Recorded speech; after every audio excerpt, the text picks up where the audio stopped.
Thank you for your patience, everyone. Zach, thanks for hopping on as well.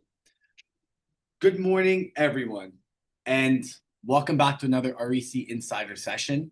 I am so happy to be joined by Zac Lofeudo. I'm not sure if he's above me or below me in your screen, everyone, but this is someone that joined us a few weeks prior in person at our office at the shops at Don Mills. And, he's back by popular demand. We had an amazing outreach from our REC insiders requesting more information and just another discussion about an exciting creative financing structure called cash jamming. But before I go into that, we had a busy day yesterday. I went trick-or-treating with the kids, which was amazing, just having them run around and go to every door. But we had to make sure when 7:35, my alarm went off of my phone. We turned it around. We went back to the house because we had this right here, the Blue Jays game, which, I'm sure everyone who is a Blue Jays fan, or at least a Toronto fan or a Canadian fan, they didn't see the result they wanted, but what an electric game. And Zach had the opportunity to see it a little bit more in person than me. Zach was at the game. How was the crowd, man? Like, that was the thing I heard mostly for the game. I felt it. Like, the crowd was so electric. Yeah, it was incredible to be. It was a crazy game to be at. I mean, I was glad I was there. The Jays were just there the whole game, right? It was like every single inning, you're like, this is the one, we're coming back, we're tying it up. We're gonna, like, even in the later innings, you're like, oh, it's going extra innings again. We're gonna tie it up, and like, it's gonna be, yeah. It was an incredible game to be at, for sure. It was so cool. Like, to the whole series, right? Like, I can't lie, like, I'm not the biggest baseball fan, like, watcher. I love the sport, but this year specifically, I have tuned in a little bit more just because of how, I would say chippy, how much the Toronto Blue Jays really do try to keep the game close. And this series has been great. Like, I've stayed up every game and watched it. I know the kids were a little bit mad. I remember my daughter came back she came down. It wasn't the 18-inning game. It was one of the other ones, though. And she's just like, you're still watching this? We watched this yesterday. And it was a great game. And, that candy helped, I think, yesterday with the kids. We just gave them extra candy while we were watching the game, and they were happy.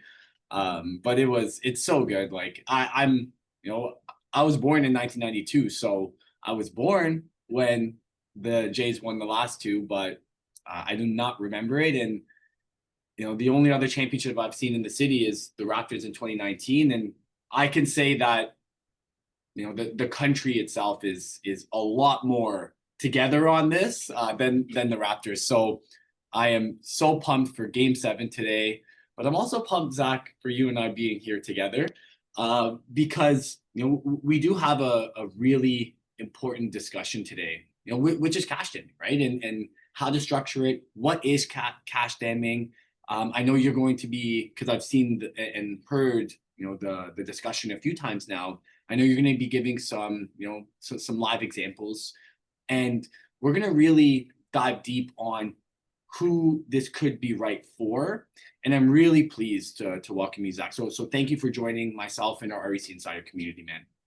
Yeah, thank you very much for having me. I know we had a great event. I'm gonna, cover the same stuff we did because this stuff is important right now, right? It's an interesting, real estate environment, especially for investors right now. This is the stuff that can move the needle from, an investment not making sense to it 100% making sense, and just really optimizing the return on investment for your overall portfolio, including your primary residence, right? Which is often overlooked. This is the point of this, is like, how do we make our primary residence actually kind of part of our real estate portfolio, not just somewhere that we live, because it's not actually an investment, but we can make it part of the investment strategy. So yeah, I'm excited. If you want me to jump right in, I can jump right in.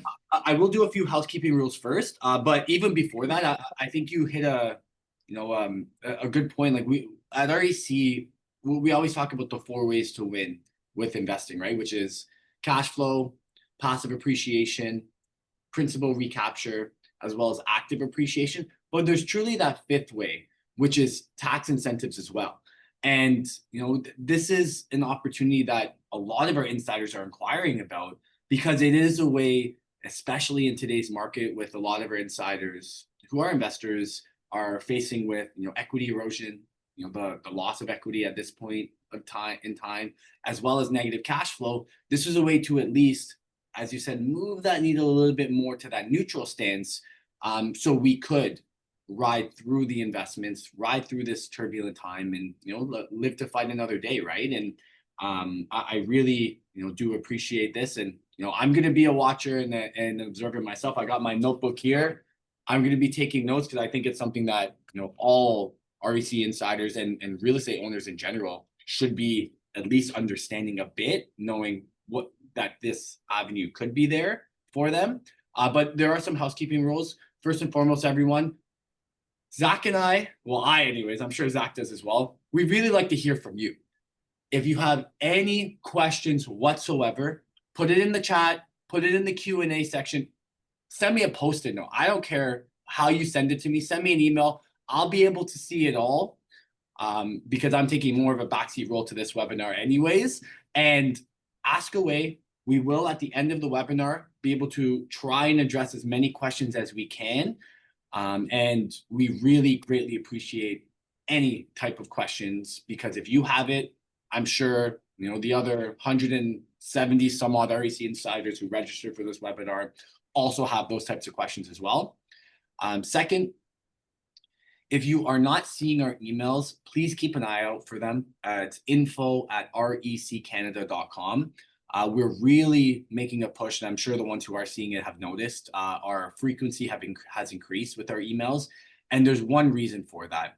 We're really, really, really trying just to educate our REC insiders, keeping them informed. And we think it's so important with today's market to understand what other investors are saying, what people a lot more intelligent than myself are saying, so we can at least try to, make 1 + 1 = 2 out of it all. And we do have an in-person event coming up on the 20th of November. That's a Thursday, that we are really excited about, because it's going to be completely client appreciation, insider appreciation. We're going to have some good food. We're going to have some good music. There's going to be, actually, for the first time, no education for this year anyways, no education involved in this event. It's just going to be us having fun and just shaking hands with everyone. And we would love anyone in the Greater Toronto area and outside the Greater Toronto area, if you do want to take some time to come into the city. It's Thursday, November 20th at our head office, and you'll see an email coming up about that. And lastly, if anyone is going through occupancy or registration right now for their pre-construction purchases that they did buy with REC Canada that do have the leasing incentives, it is critical that you do reach out to our leasing division, and just to get things rolling the way that they need to be. I know we're communicating, but with everyone, but it doesn't hurt for you to send an email too. If you have any leasing, occupancy, pre-construction questions, send an email to info@reccanada.com, and I'll have our leasing team go and answer as many questions as they can. With that being said, Zac, I'm going to turn off my camera. I'm going to turn off my mic. I'm going to sit back and drink my coffee as well and learn from you and give you the stage. Thank you, everyone. Please ask questions if you do have any. Awesome. Thank you very much, Tyler. And just so you guys know, Tyler told me the food and wine budget is through the roof for this event, November 20th. So you guys definitely want to come check that out. Yeah, definitely. It's something we've, I'll make sure that Jazz and Simeon definitely don't hold back on that one. And that's me personally. I'm a little greedy here, so I'll definitely be trying to get some sushi, trying to get some good wine, and some good times with everyone. All right. Okay, guys. Yeah, thanks for everybody being here. I'm going to go ahead and share my screen with you guys. Hopefully everybody can see that. Thumbs up. Cool. Tyler, give me a yeah in the chat. We are here today to talk about rental cash damming. Okay. This is my absolute favorite subject because this is what I do every single day. Okay, my team helps dozens of families per month structure this out. And it's an underutilized strategy for real estate investors to optimize the debt, optimize your portfolio that you already have.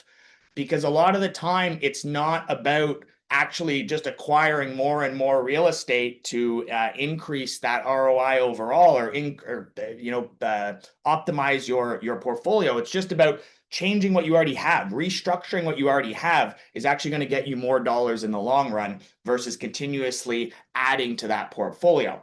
So the process of cash damming is converting your primary residence mortgage into a tax deductible investment loan. Okay, that is what we are going to talk about today. Now, before I jump in, a little bit more on myself. I know Tyler gave me a nice warm introduction, but from my own, if you don't know me, if you haven't seen me on social media or introduced through some emails from Tyler and the REC group here, I have been a mortgage agent since 2020. So I've seen some ups and some hopefully now downs of interest rates. And I'm located in Toronto, servicing all of Canada. So no matter where your investment properties are, I am licensed to do mortgages across Canada, which is important for people that don't just invest in their backyard, right? I've got lots of clients that live here in Ontario, invest elsewhere in Canada, on the West Coast, in Alberta, on the East Coast, and vice versa as well, living in other provinces, investing in Ontario. So we are able to help you all the way across Canada, no matter where your properties are. And background for myself, prior to 2020, for about 5 years, I owned a restaurant. I'm a former restaurant owner. And the reason I bring this up is because that's the lens that I like to approach anything like real estate investing, properties, how I help my clients. Margins are razor thin in the restaurant industry, if anybody works in there or knows anything about the restaurant industry. So you really have to squeeze every dollar of efficiency you can to make a profit. And that goes right now, especially for the real estate market and real estate investing. All the dollars that are going in and out of your accounts and how you optimize all of the tax strategies out there are going to make and break earning a couple bucks versus a couple $100,000 over the life of your mortgages, over the life of your real estate. So that's the lens I approach it with. And I am an expert in advanced mortgage strategies. So myself and my team, like I said, are helping dozens of Canadians structure this every single month.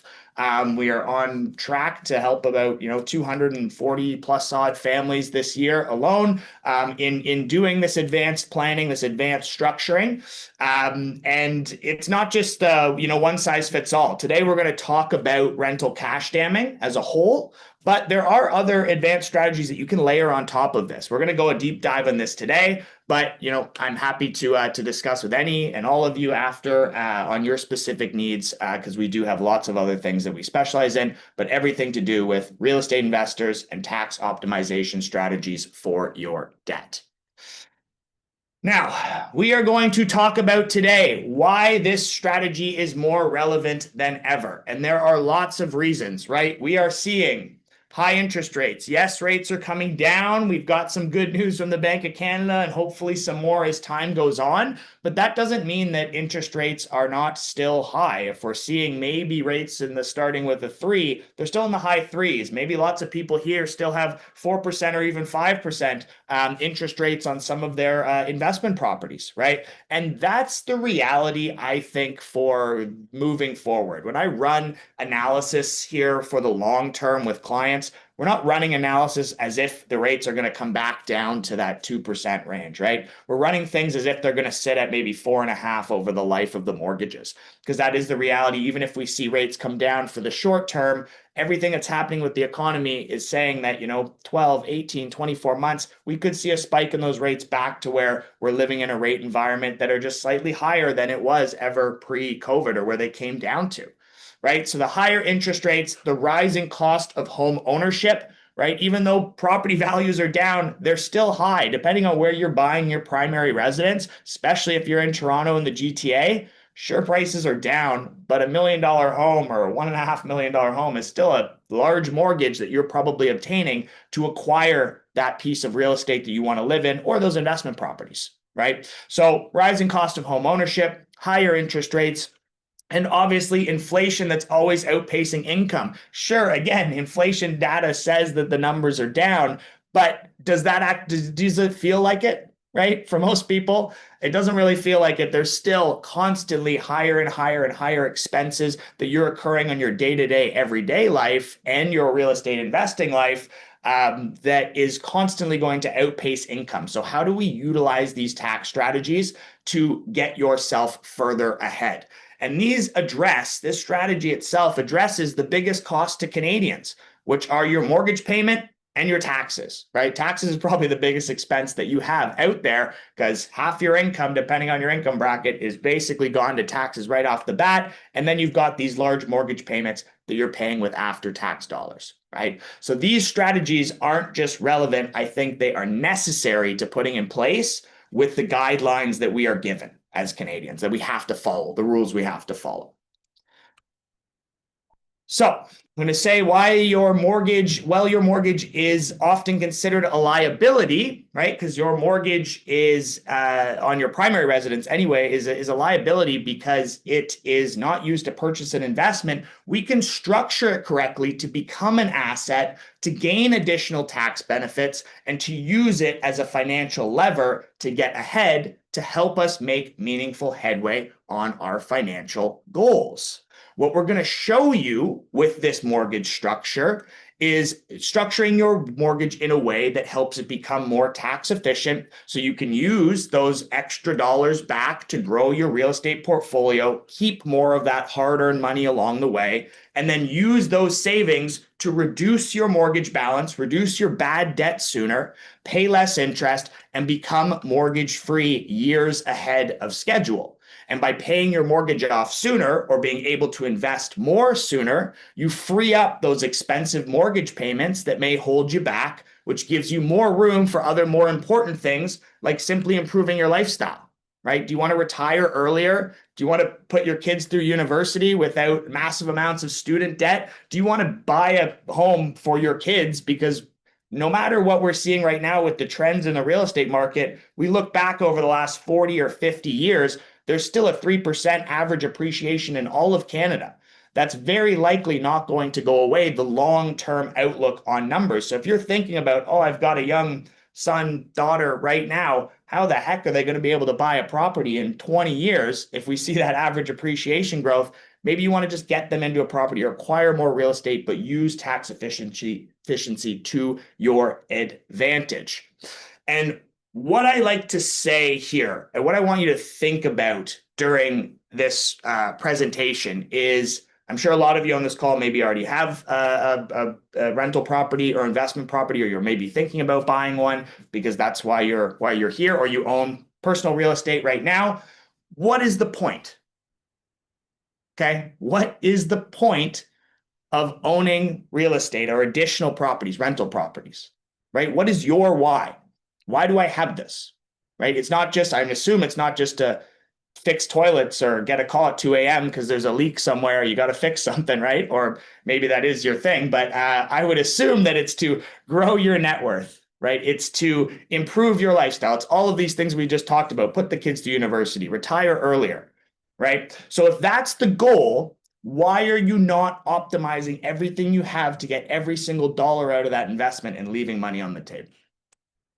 And the coolest thing about this strategy is that it doesn't require any additional cash. It is not an investment strategy that requires you to prepay down the mortgage by $500 extra per month with your personal income you have coming in. It doesn't require you to take out money and invest it elsewhere. It's simply about reorganizing the existing cash flows and payments that you already have in a way that's more tax efficient, that allows you to generate these additional refunds and use those refunds for whatever you want.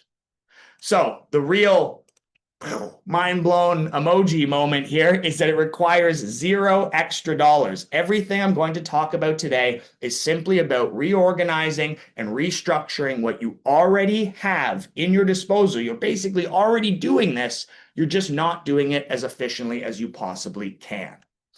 So before we jump in to going over the structure and strategy and how we move this cash around, what is cash damming, right?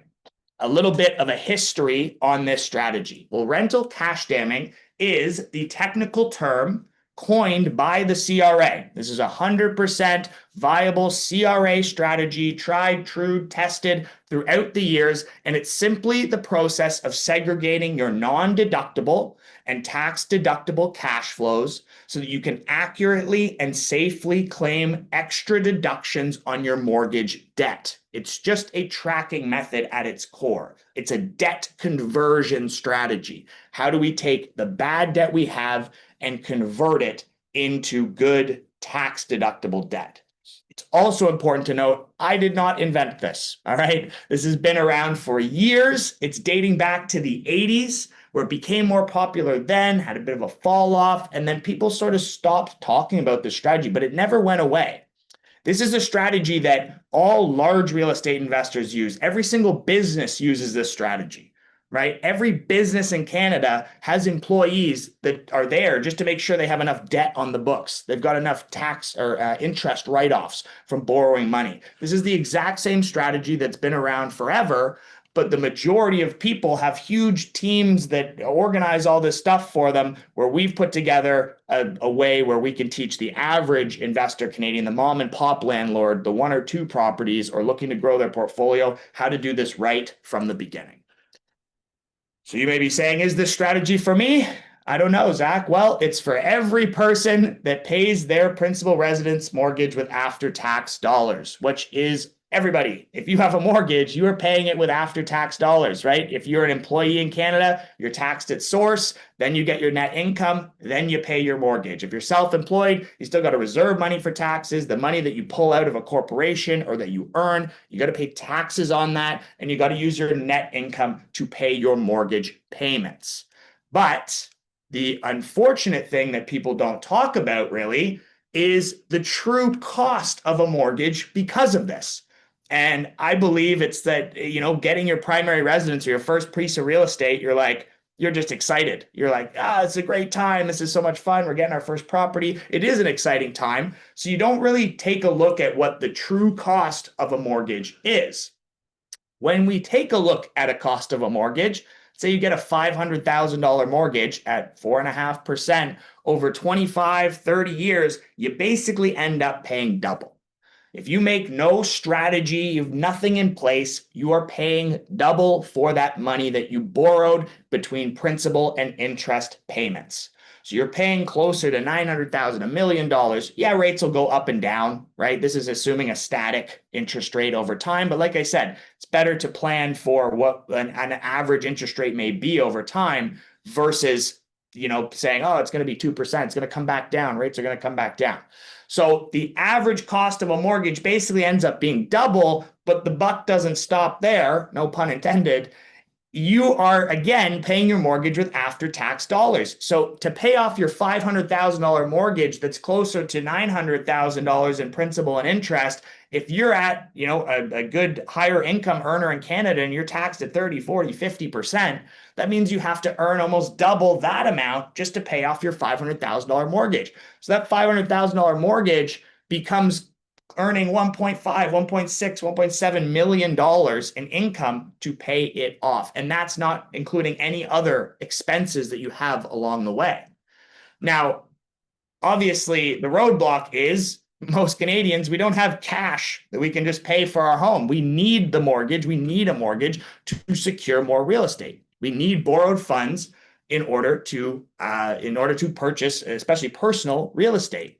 However, because the government does not view our principal residence as an investment, because it doesn't generate income, so it's not an investment, that interest that you are paying over that entire life of the mortgage is not eligible for tax benefits. So the issue remains that we're using debt to finance our personal lives, and we're servicing the interest with our after-tax dollars. And this is basically the complete opposite from what the ultra wealthy Canadians out there would do. So that's what we got to put on our hat here. Think about the ultra wealthy Canadian with unlimited money. How would they utilize these strategies from the beginning? And I'll use a little bit of a case study here to explain this to you. And this is just simply a way to reframe your brain thinking about debt. Okay. Let's go back in time a few years and buy a house for $750,000 that today is worth $1 million. Okay. I know real estate is up and down, but let's just go and say you bought for 750, it's worth $1 million now. You put 20% down at the time and you borrowed the rest. Okay. So you had a $600,000 mortgage. The payments on the mortgage we make with our after-tax dollars, where we need to earn that additional 30, 40, 50% income in order to pay the government first.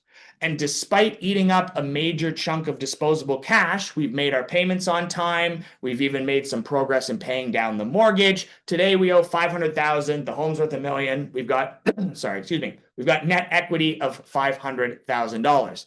Now, when we bought the home, we thought we were in good shape financially. We could afford to put away some cash. Again, with our after-tax dollars, we invested some money. Unfortunately, along the way, interest rates moved up, inflation increased, payments increased, life in general just got more expensive to the point where we had to make some concessions in order to maintain our lifestyle. So we sacrificed the investments maybe that we were putting away, and we just kind of maintained the property that we had.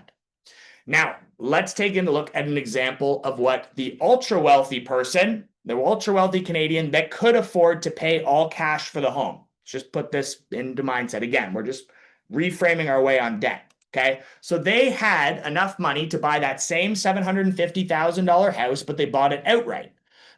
But instead of leaving the funds in the property as debt equity, they borrowed the same $600,000 back out, and they used that $600,000 to invest. Now, when you invest funds, the interest on that debt is tax deductible. So they use that money to go buy 3 additional rental properties. They used $150,000 plus closing costs, that's $600,000, to purchase 3 properties. Now they have 4 properties, and the debt on their primary residence, even though it's the exact same debt service dollar for dollar as the average Canadian here, the interest is 100% tax deductible.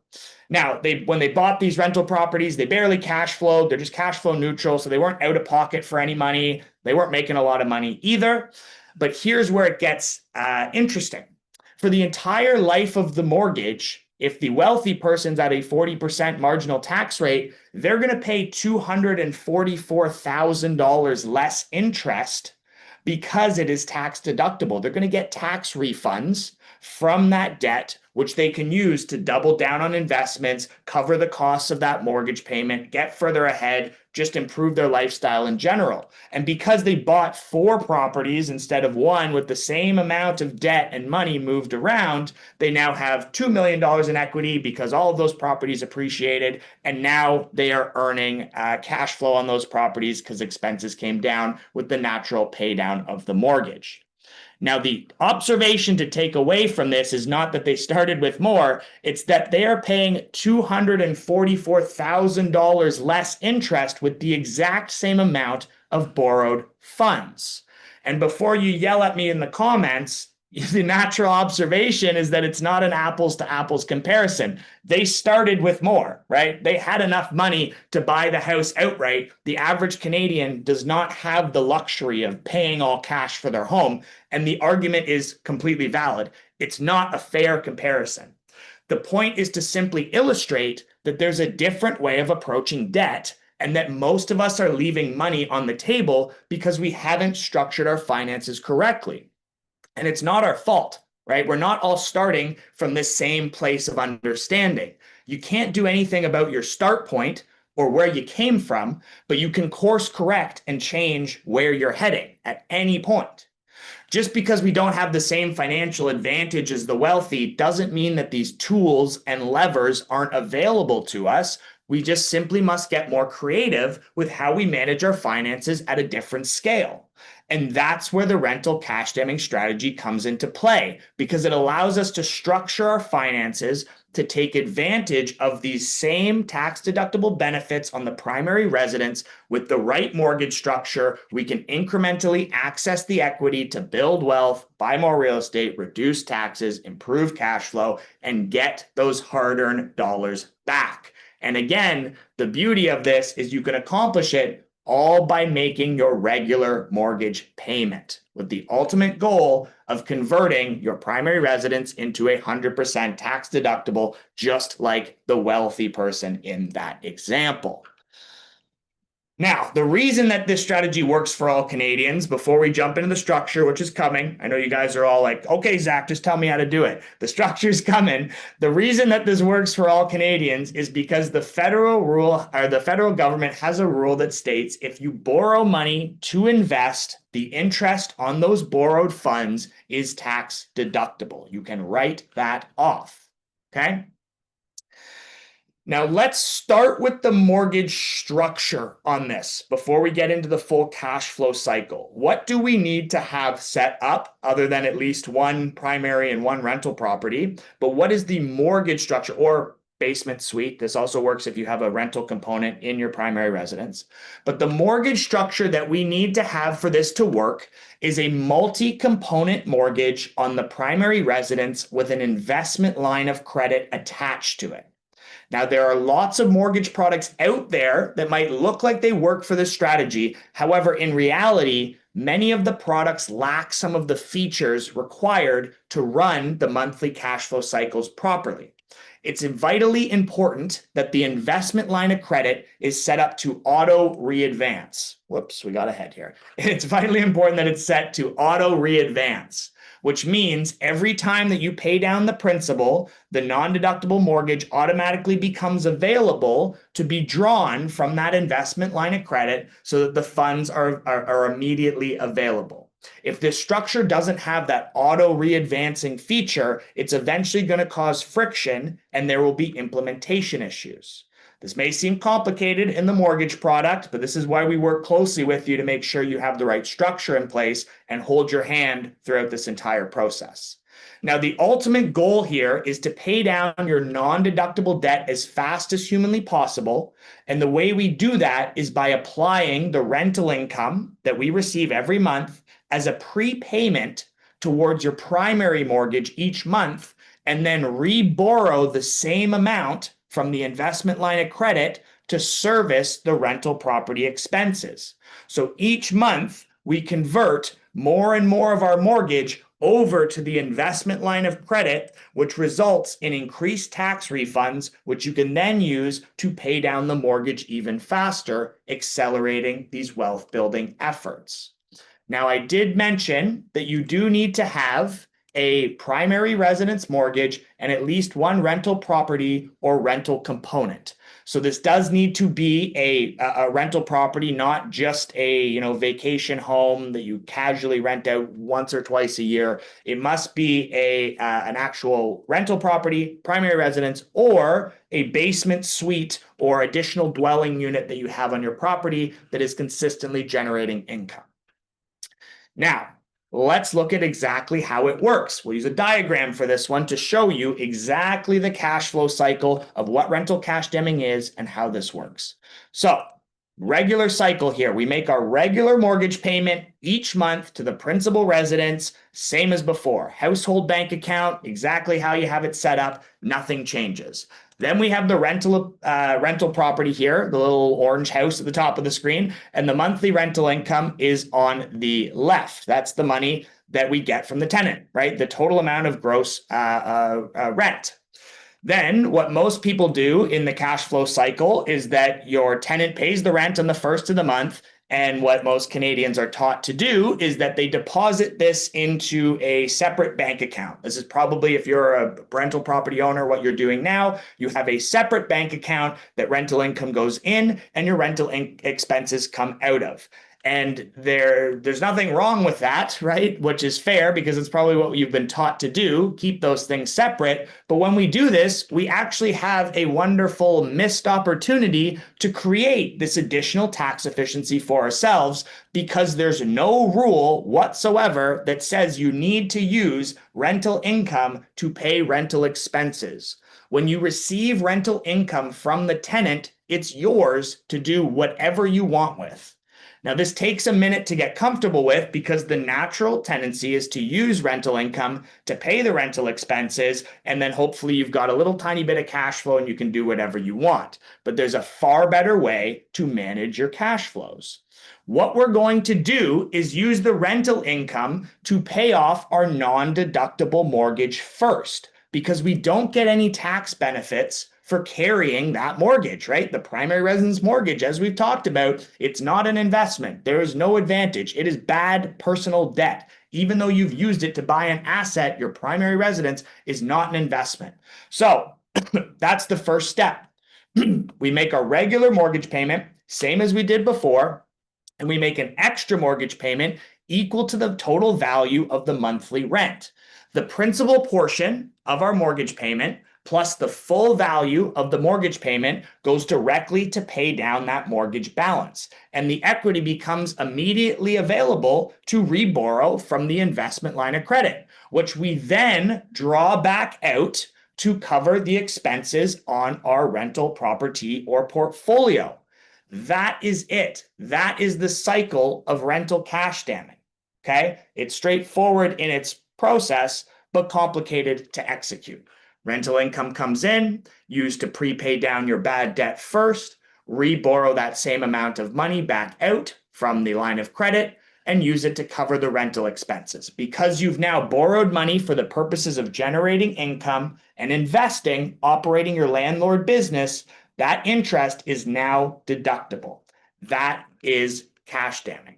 Now, I will show you an example of the numbers and the breakdown of how this works, but this is the most common question I get asked, is why have I not heard about this before? If this is an extra tax strategy, why hasn't my accountant told me about this strategy?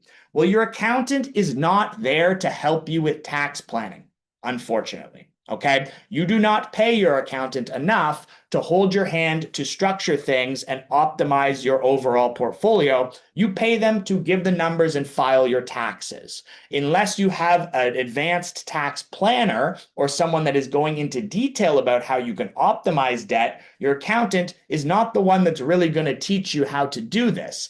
It also plays to the fact that accountants are incredibly busy at tax time, and that's probably the only time that you're actually engaging with your accountant on this. So if they have 300, 500 clients that are all trying to file within a couple months, they don't have the hours that it takes to structure this for you, hold your hand, or make sure that you're doing it correctly. When it comes to mortgages and the structure of this, it is more likely held on the mortgage broker because we have the time when setting up these strategies.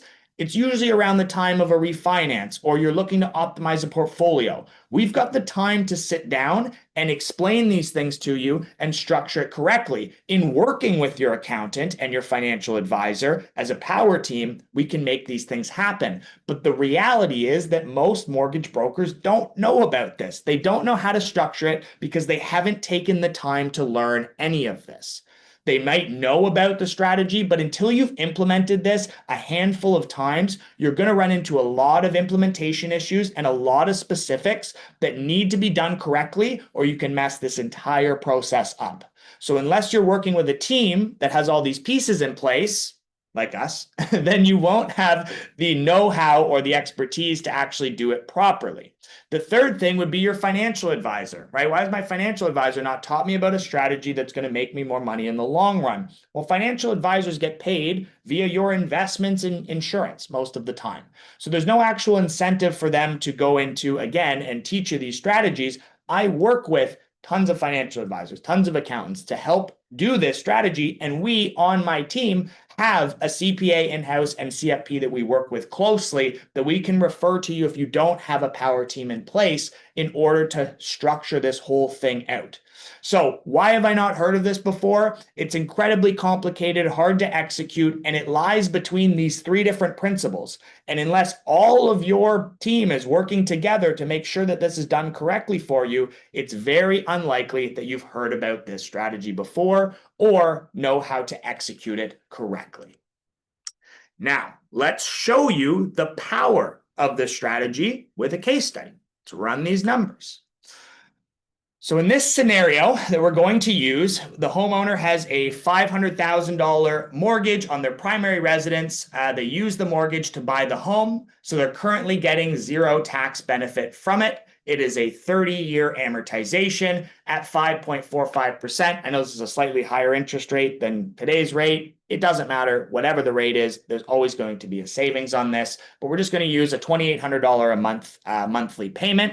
The marginal tax bracket is 40%, which means that any debt that they convert into a tax-deductible investment loan, they are getting back 40% of the interest every year at tax time. That's 40 cents on every dollar based on this marginal tax rate. Now, the rental property here is worth $500,000. It's got a $375,000 mortgage, so there's some equity in there, and the annual cost to run the property is around $33,000 or $27.50 per month. Okay, that includes everything: the mortgage payment, maintenance, condo fees, property taxes, etc. Any rental expense can be used for this strategy. We are going to show you the power of doing this, and I'm also going to use in this example that the rental income is exactly equal to the expenses. So we're using $27.50 as rental income, $27.50 as expenses. After this, I will dive a little bit deeper into negative cash flow, positive cash flow, and we can also answer that as some Q&A. But for this scenario, we've got a $500,000 30-year mortgage on your primary residence and a rental property that costs $27.50 per month and makes $27.50 per month. So let's revisit this little diagram again, but now we've got the numbers in place. So the primary residence in the center, we make our regular mortgage payments of $2,800, same as before, comes from the homeowner's bank account. Exactly what you're doing right now. Okay. Up above, we've got the rental property, income on the left, expenses on the right. So we receive about $27.50 per month. It's actually $27.53, but we receive $27.50 per month that we can use to prepay down the mortgage. So that extra, you make your regular mortgage payment of $2,800. We make an extra prepayment of the $27.50. From there, we are going to re-advance and re-borrow the exact same $27.50 back out and use that to cover all of the rental expenses. This means that every single year, you are converting $33,000 of non-deductible debt into tax-deductible debt. Now, what does this look like for the mortgage? Well, we break it down in a bunch of different ways, okay? The first phase of cash damming is how long does it take to convert your primary residence mortgage into a fully tax-deductible investment loan. In this scenario, with a $500,000 mortgage, with those payments and $27.50 per month funneling in and out on a cash flow basis, on a monthly basis, it would take 9 years to convert your mortgage into a 100% tax-deductible loan.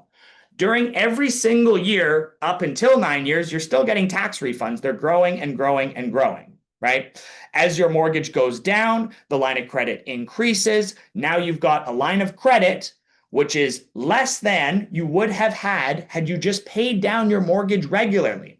The beauty of this strategy is that the interest on that line of credit we've accounted for in this entire calculation. You make zero payments to the line of credit whatsoever. There's zero extra dollars out of pocket for this strategy.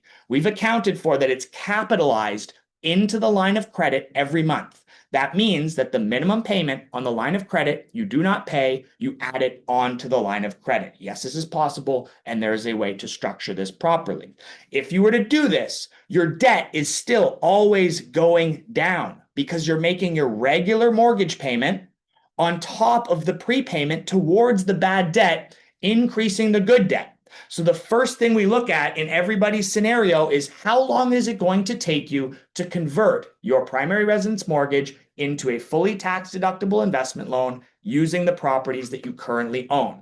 This is generally takes anywhere from 6 to 12 years.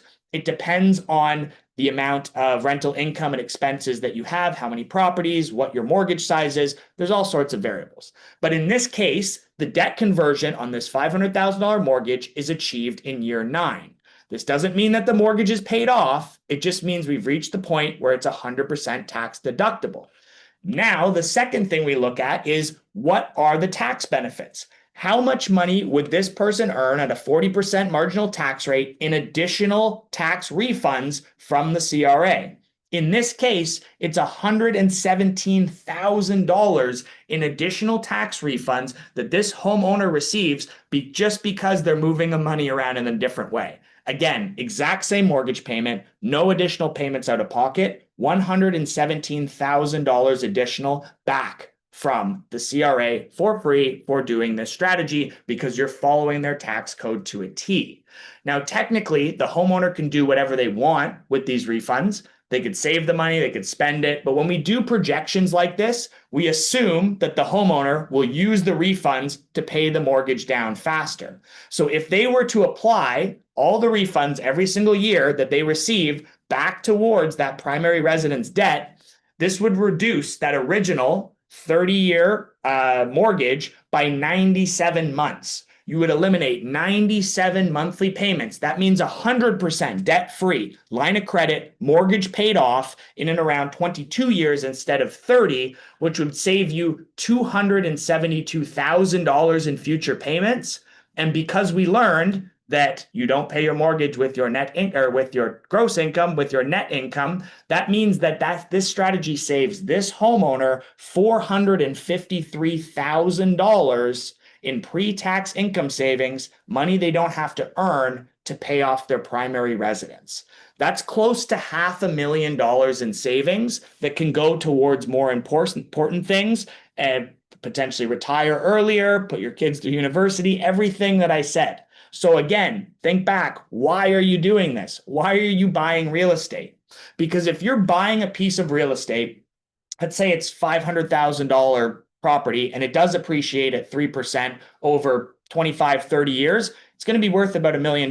So you've got about, $500,000 in equity growth over the life of owning that rental property. Well, over the same period of time, if you were to just run the cash damming cycle, you've almost doubled your ROI because you're now saving $453,000 from owning that rental property on your primary residence as well. It's an absolute no-brainer with this strategy for people that own a primary residence and a rental property, because there's no additional risk for you in this strategy. If done correctly, your debt's always going down. It's always becoming more tax deductible, and you already own the piece of real estate. The risk in this strategy is that you have to have a rental property.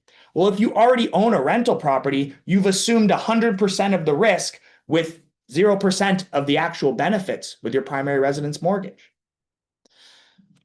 So that's the real power of this stuff, guys, is that in this scenario, $500,000 mortgage, you're almost saving $500,000 in pre-tax income savings on paying off your mortgage with the right structure. Now, we can also assume that if you eliminate your mortgage years ahead of schedule, you could reinvest that money. In this scenario, we could do a 6% growth rate. Reinvested funds means that you actually have an additional $350,000 of cash in the bank in the same time period that you would have just paid down your primary residence mortgage. This is powerful, powerful stuff. It's not a little bit of savings. The worst case scenario I see for clients when I put this stuff together is a few $100,000, right? Up to millions of dollars, right? If you've got big mortgages, these numbers become even more astronomical because you're eliminating tons of mortgage payments years ahead of schedule. This is the only way that real estate investors should have their mortgages structured for maximum tax efficiency. Now we'll take a look at one more example, because this is a deep dive that we do with anybody. If you come to me and say, Zach, I want to run the numbers, we look at this through a few different lenses, but this is our basic rental cash damming calculator. And there's other layers to this as well, like I said. But let's take a look at a negative cash flowing property, because you may say, well, this is all great if I'm making a bunch of money, but this is never going to work for me because I've got $5,000, $6,000, $7,000, $1,000 in negative cash flow. You're wrong. So in this scenario, we've got a primary residence up here in the left-hand corner. Okay, the mortgage balance is $829,000. They've got 23 and a half years left. The total cost to run their property on a monthly basis, or their rental property down here, is about $3,400 per month. Okay. So that means, I'm sorry, they receive $2,300 in rental income. So that means that they're obviously considerably cash flow negative, about $1,100 per month.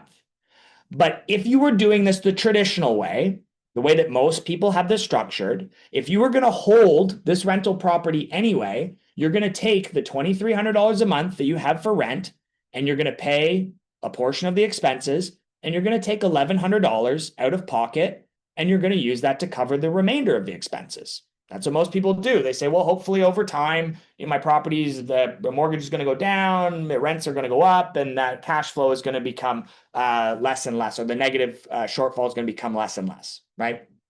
But you could be cash damming this the entire time, because if you had already signed yourself up to buy this rental property and say, I'm going to service my investment property with $1,100 per month, well, you could just flip that and say, I'll take the $2,300 and the $1,100, again, exact same money out of pocket. You're not changing anything. The $1,100 negative cash flow plus the $2,300 in rental income, the full $3,400 could first flow as a prepayment towards the primary residence, and then borrow back out the $3,400.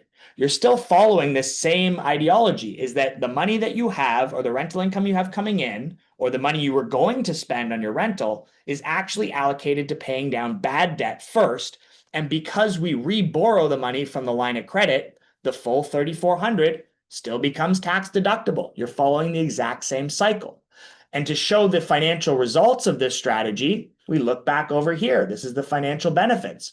So for this client, again, going back to what we look at first, the debt conversion would happen in around 10 years. This means the $829,000 would be paid to zero, and there would just be a balance on the line of credit. Over the life of the mortgage, it would produce an additional $121,000 of refunds, which, if applied back towards the mortgage and back towards the line after 10 years, you would eliminate 55 monthly payments off of this original 23 and a half year amortization, lowering it down to 19 years and saving them $495,000 in pre-tax income savings, money they don't have to earn to pay off their primary residence. This makes that $1,100 negative shortfall a lot more palatable. So this works for any property, negative, neutral, positive, doesn't matter. The cash flow can always be optimized in a better way than what you are doing currently. So quick recap here. Why are we doing this, right? Said it at the top. I said it in the middle of the webinar. Why do you even own real estate if it's not to acquire additional assets, to grow your wealth, to structure things for tax optimizations, to take advantage of every single benefit that comes along with owning an investment property, right? Not just buying the asset, holding and hoping that it appreciates and you make some money at the end of the day. What are we doing this for, right? And why cash damming? Reduce taxes, keep more of that money in your pocket, and get ahead financially. Stay one step ahead of inflation, improve your lifestyle. And again, we can accomplish all of this with the exact same thing you're doing right now. Now, while this all may seem complicated, we are here to make it easy. This is what my team does in, day out. I am on the phone. I'm helping real estate investors with this, save hundreds of thousands of dollars over the life of their mortgage, millions in some cases. Worst case scenario, you put an extra $100,000 back in your pocket. We help you structure this A to Z, CPA, myself, CFP, tax lawyer, whatever you need. We've got everybody in place to make sure that this is done correctly, in conjunction now with REC Canada as well. And I would say the first steps for you before we get into any Q&A, if you guys want to go ahead and head to this link, this will actually be a public-facing calculator. We do not give this out to everybody. We give it out to anybody that's on live webinars. And this is a calculator where you can plug in all of your exact information, which allows you to figure out what that pre-tax income savings will be. Now, caveat to this is that you do need to make sure all the information in there is correct. If it says amortization versus term, make sure that you get the right info or it's going to spit out a wonky result for you. So mortgageswithzac.com/calc, CALC will give you a nice, clean, easy template, and it will send you an email and a text with how much money this strategy could potentially save you. And we can look to help you set that up as well. So that was it for me, guys. We can jump into some Q&A and we'll take it from there. Zac, that was great, man. That was amazing. We have a ton of questions. So let's see if we can get through the majority of them.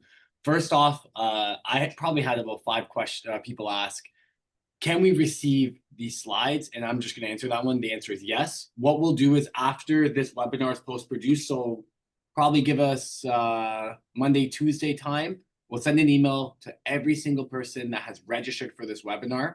We will send the copy of the recording, the link to the calculator, which is such a great tool. I was playing around with it, as well as the slides that everyone can use to reflect and to really understand this critical creative structure shift that all investors should be looking at, especially the ones who just heard this recording. So that was the first question really I wanted to talk about. The second question I see here from Lori, and Lori, thank you for being active on the chat today. Zac, does this strategy work if you have no mortgage on your principal residence? So essentially, no, you've already accomplished what the strategy is trying to do, right? Which is eliminate all of your bad debt. If you've already paid off your primary residence, my question would be, what are you doing with that equity now, right? Like now you can look at just simply pulling the equity out for the purposes of investing. Like either whether it's in another piece of real estate, doesn't matter, or even just in a non-registered income producing, it's like a dividend stock, right? Or a real estate investment trust. It doesn't have to be buying more real estate. When you borrow money for the purposes of generating income, the interest on that debt is tax deductible. So if you have no mortgage on your primary residence, you've already accomplished what cash damming is going to do for the average investor. You've got to step one, but now you've got a bunch of debt equity sitting there. And if you were to pull money out of that property to use it for purposes of investing, you got to look at the net cost of interest, right? If you've got a 5% interest rate that's non-tax deductible, it's 5% interest. But if you've got a 5% interest rate that is used to invest and you have a 40% marginal tax rate, then that net cost of that interest is actually only 3%. So any money that's generating a higher return than 3%, you're net positive. So that's the same, the mindset of tax deductible versus non-tax good and bad debt. You've got the equity there, pull it out to invest, and you're actually paying very, very little in interest because you're getting those refunds back from the CRA. What about if there was like, this specific person owned 2 income properties, let's say, and they have the ability to, get a home equity line of credit on their primary residence, there's no debt. Would you still recommend that strategy and filtering it through that way? Not necessarily, because like the whole point is the whole point of this really at its core is a debt conversion strategy. If you have bad debt, we want to convert it into good debt. It's not really like the bonus points are that you can pay off the mortgage much quicker because you can use those refunds to then apply them back towards the mortgage. But some of my clients, that's not the goal. It's just that, hey, we've got a $500,000 mortgage. If I do this strategy for 6-7 years, my mortgage is now going to be 100% tax deductible. Now I don't want to pay it off. Now I want to flip it back to a 30-year AM because my interest is only like 2% because it's net tax deductible interest. So if you've already paid off the home, the answer is there's not really benefit to you doing the gymnastics of setting all that up. It's more about how do we utilize that equity for the next growth, right?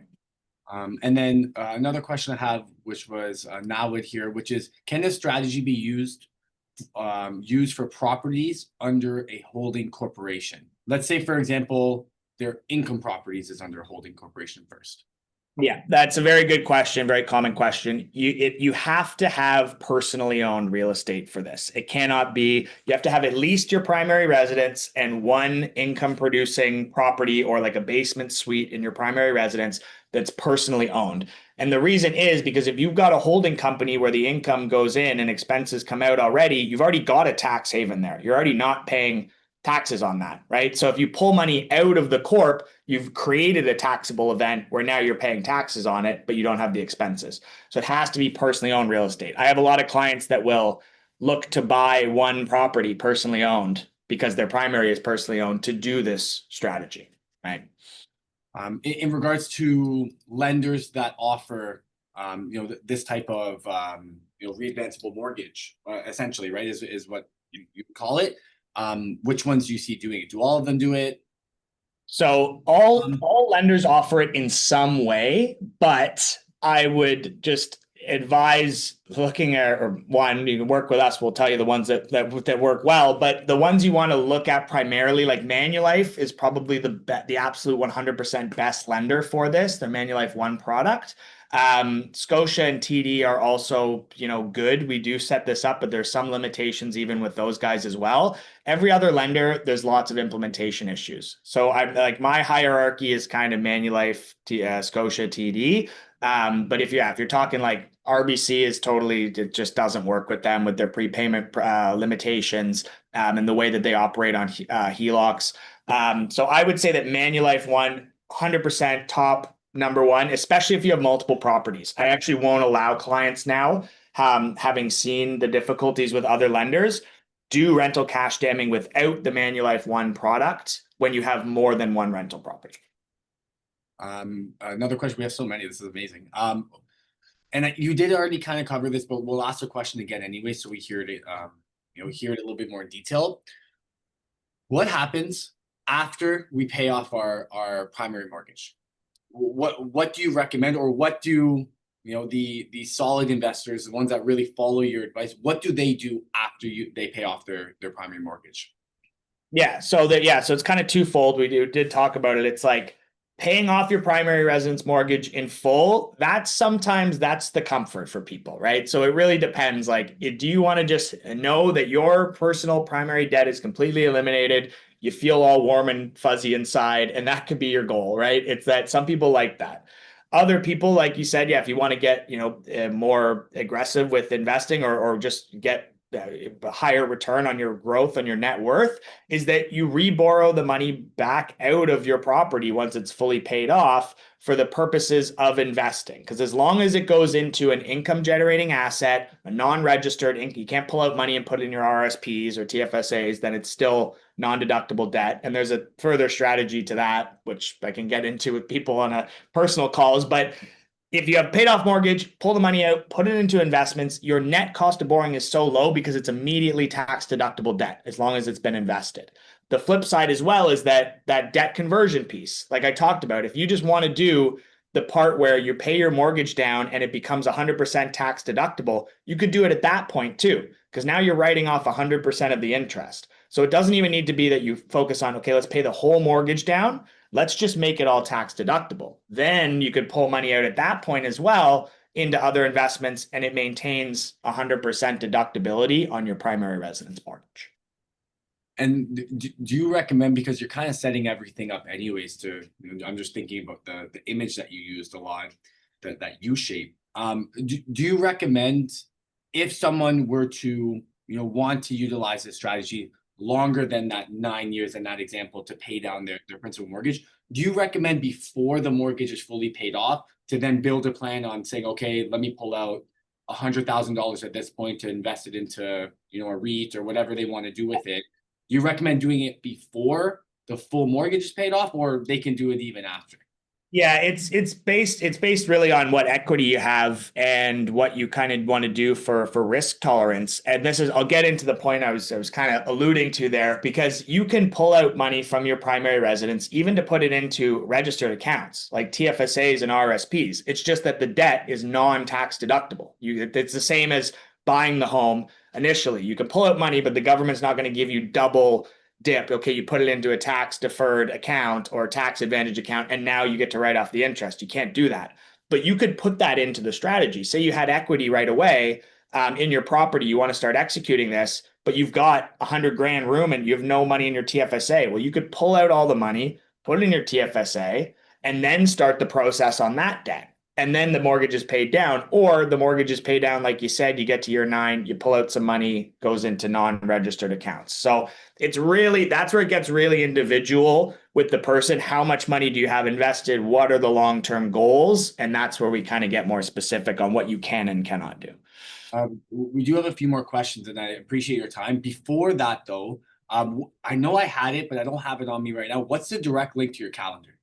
Oh, I'll pop it in the chat. In the chat, everyone, this is so critical. Like, even if you feel like either you didn't grasp everything that Zach was talking about, which is all right. I've heard it 3 times and I haven't grasped everything yet either. But if you just want to just ask him some questions and explore if it's right for you. I don't believe, like, do you charge for consultations? Yeah, no, we can hop on a call anytime and go over stuff with you guys. You guys got the basics here today. Like, it is complicated. You're not gonna be like a half an hour intro. This is cash damming 101, but there's 102 and 103 and 104, right? So yeah, I would advise, if you want to look into this, then book a call. We can run the numbers live on the call. Just make sure you've got that stuff together, or fill out the calculator too. I'll put the calculator link again in here. I know you're going to send it out, but yeah. But please, yeah. I'll pop it in here. So if you fill out the mortgageswithzac.com/calc. That'll give me the information ahead of time. It'll allow you to book a call as well after, and then we can have a very, informed conversation on your specific numbers and give you a little bit of a heads up. It'll say, hey, you can save 300,000 with the strategy. So those are the best ways. Either book a call, calendar, or calculator, and we can get in touch. All right. Someone asked, how do I calculate my marginal tax rate? I'm sure if you just, if you use ChatGPT, if you go onto the CRA website, I know there's tools that can help you kind of rough calculate it. But I do know REC Canada, as well as Zach, we have some really good service providers that can also sit down with you and, really on the tax side of it, can really build you that proper plan. And that's something that you didn't really cover as much in this time. I know you talked about it a lot in our in-person point because it was over there. Zach has an amazing team that is together on this, right? And it's not just REC, it's not just Zach giving you, the guidance and really pushing it forward. There are other experts involved, including lawyers and accountants that understand this process, that will also hold your hand through this process. Yeah, it's imperative to have that too, because I'm teaching mortgage strategies, but they're rooted in financial planning and taxation as well. So I'm not here to give you 100% of here's how you file the taxes and do everything. That's why we have those members of my team available. And then when we work together, it's either that we're plugging those people in and referring you good people, or if you work with someone already, that's great. We will sit down and meet with them and make sure that, like, everybody's on board or on the same page and understands how we're going to move that forward. I've asked 2 more questions before our close today. I want to be conscious of everyone's time here. So Leo asked, if I have a home equity line of credit on a rental property, can I still use the home equity line of credit for with the primary residence? And then the second question is, can the CRA challenge why we didn't use the home equity line of credit on the rental property itself? So, okay, that's 2 good questions. First, the rental property HELOC. Unless you've got a massive HELOC on the rental property, you're going to run into an implementation issue with this. Sometimes you can do like a modified version of cash damming for a bit, but this process has to take place on your primary, because every time you take the rental income to make a prepayment to your mortgage, it opens up available room on the primary HELOC. So if your home equity line of credit is only 10, 20, even 100,000, but you've got a big primary mortgage, you're eventually going to hit a roadblock because that line of credit is going to be maxed out and you can't keep doing the cycle. Now, there are ways that I've worked with clients to do that in the short term, where you can say, okay, my mortgage is maybe coming up for renewal in a year on my primary. I don't have the right product on it now. I've got the HELOC on the rental. Let's start the process doing that, and then we'll flip the debt over to the primary residence. It really needs to be on the primary because that's the debt you're converting. And in regards to the CRA, with when you borrow money to invest for the purposes of generating income, it's tax deductible. It does not matter if it's on a HELOC, if it's a credit card, if it's a mortgage. It doesn't matter. As long as it's about the intent of the use of the funds. So if you have a clear line of sight that this was used for the purposes of this investment, or this was used to cover these expenses on operating my landlord business, the interest on those borrowed funds is tax deductible. It does not matter about where or how it's kind of set. Well, it does matter about where and how it's set up in the clear line of sight, but in terms of like a HELOC here or HELOC there, the CRA is not going to discredit that or challenge it. And I put the direct link to, just so everyone can click it here, to Zac's calendar page, just so people can just click it and book it. And the last one, let's just answer Gary's. And for everyone else that didn't get their questions answered, there's two ways to communicate with Zac. One, go to his calculator page, fill out the information. Him and his team will connect with you. As well, I booked a direct. I put the link to his direct calendar page. Ask it to him, please. Everyone, I implore every single person that is watching this live or the recording, take 20 minutes out of your day. We're talking about minimum, potentially $200,000 of saving on over a 10 to 15 year period. I think 30 minutes is worth that personally. So please. I love talking. I don't you might have noticed I love to talk. I love to talk about this. I'll talk about it all day with you if you want, within the confines of my time, but I'll definitely have a 20-minute, half an hour call with anybody for sure. And then the last question that we'll ask, which is Gary, which is he's given a scenario. He's paid off his principal mortgage. I would like to buy a new principal residence and rent out my current residence. Can this strategy work? 100%. Yeah. If you're getting a mortgage on your new primary residence, then yes, you definitely want to do that. And this is also this is a good question actually, because it's kind of a two-parter without even knowing it.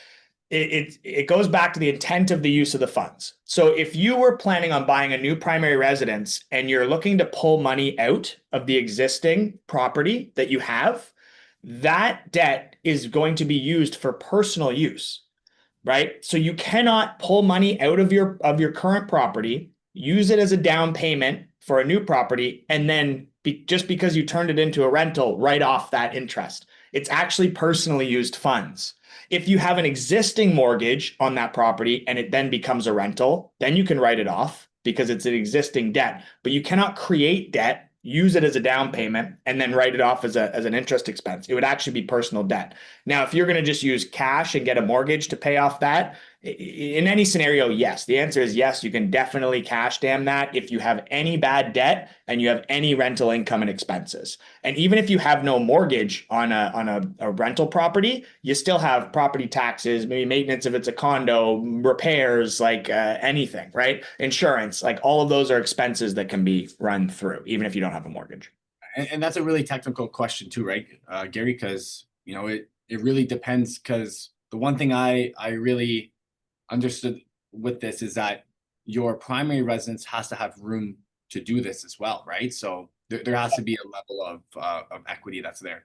Yeah, that is a good point to bring up, Tyler. You have to have at least 20% equity in your primary residence to do this. I've helped people with that structure because it's very specific. They're like, oh, I was going to put down 10%. I'm like, well, you've got equity here. We could actually refinance, pull it out, increase it to a 20% down payment, and then start the process. But that 10% that we took out of the rental, we now have to track that separately because it's not a rental expense. That debt was still used as part of the primary residence, which we can eventually convert. So that does get quite technical on how you do things, but that's what we're here for. Zac, man, I really appreciate you. I appreciate you giving the time to REC Insiders today. All of the REC Insiders who are watching us and attending today, I'll make sure the team reaches out to you next week just to, talk to you, book a team with us, book a time with our team to speak, answer some questions, get feedback on the event as well. More importantly, book a time with Zac in the same conversation as well, just so, we're all communicating and providing that education to you, because that is our purpose of these types of events. And, before we wrap up, I do want to leave with one final thought. Does every person here see how critical it is in today's market to explore these strategic financing tools? It's so critical. These traditional paths, they're they're great, and it's the reason why we're able to get into this market. But I think right now it's not enough. It really isn't. And the investors that I've noticed that are staying curious, that are asking the right questions, that are attending these types of events to expand our mind and not just, not just sit where we are currently, are the ones that will make it through this type of market and be on the other side in a much better position. So I really appreciate everyone joining us today. If you haven't done so already, book a time to talk with Zac. This is something, the reason why he's here again, and I would like to think we can have him again every single month, because we're getting a ton of engagement from our insiders right now, Zac. So I appreciate it. Do you have any thoughts before we wrap it up? No, that was it. Thanks for everybody for being here and letting me bug you here on your Saturday morning. Go enjoy the rest of the day, and definitely, like, I've got time next week. So if you want to jump on this right away, at least run the numbers, please book a call, and happy to discuss your specific scenario. If today's conversation sparked any type of question or feeling, those are all good things. REC's here. Zac and the Vine Group is there as well. We are more than happy to explore the curiosity with you. Thank you, everyone, and go Jays, go! Let's go. Bye, guys. Yeah.